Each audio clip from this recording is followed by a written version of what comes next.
Thank you, Madam Speaker. Madam Speaker, I'd like to thank the Honourable Member for this question. Madam Speaker, I think we need to contextualise the TELS programme. By 2020, the projected amount of money spent through TELS will be about $750 million. That's the cost of TELS by 2020.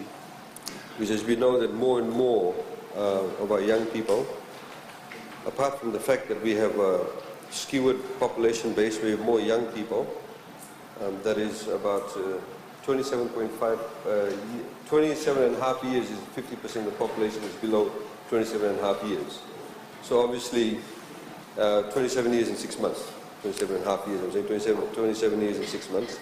So obviously we have a skewed population, so we have more young people. In other words, more young people are looking for opportunities for education. And this is why we of course started the TELS program. The projected cost of TELS will be about $750 million given out in loans. As you know, government introduced it. There are two types of funding that we provide. One is for the toppers, with those people who get full scholarship. In other words, if they become a topper, they don't actually have to pay back anything. Under the TELS program, they actually have to take out a loan, should they wish to take out a loan, and they need to pay it back.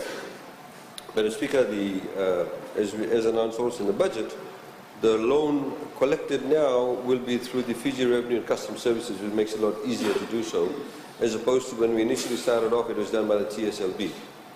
And this way, there's proper accounting, there's proper transparency, and of course it makes it a lot easier because TELS is only payable once a person graduates and actually starts working.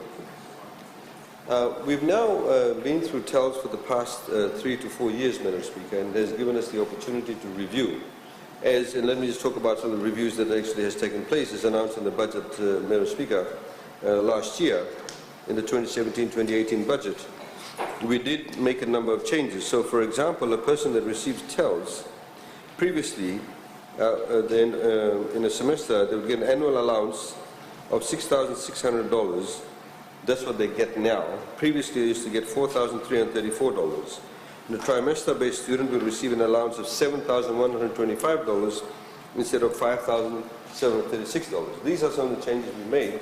And of course, the reason why we've done these changes, apart from the fact that it's given us a little bit of time to look at the allowances and how they were spent, and indeed by the various submissions made by the students as we carry out university consultations.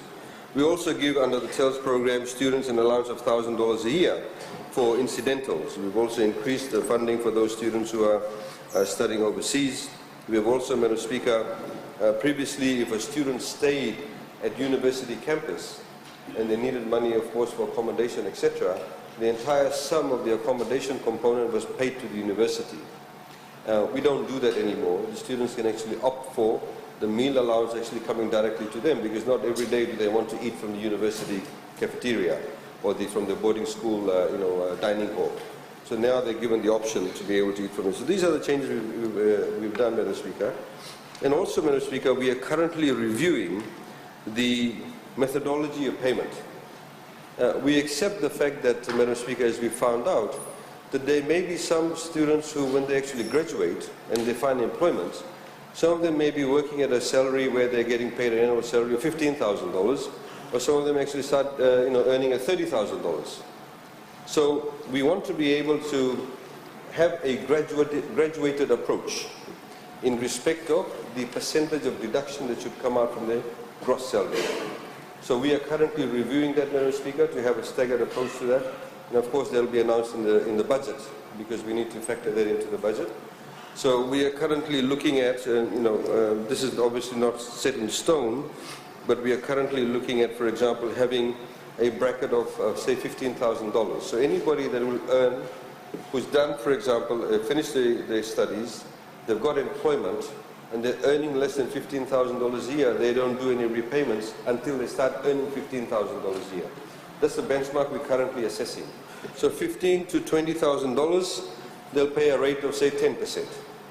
And then from $20,000 to $30,000, they pay a rate of 15%. And above $30,000, then they pay the full 20%. But also let me remind the members of Parliament that under the Employment Relations Act, there is a specific law that says you cannot, in any shape or form, allow for deductions that are more than 50% of the salary. So for example, if I graduate and then I get a loan from the bank. I have my FNPF deduction. I may take out a personal loan, I may take out a house loan, and also my loans to, my TELS loan to pay.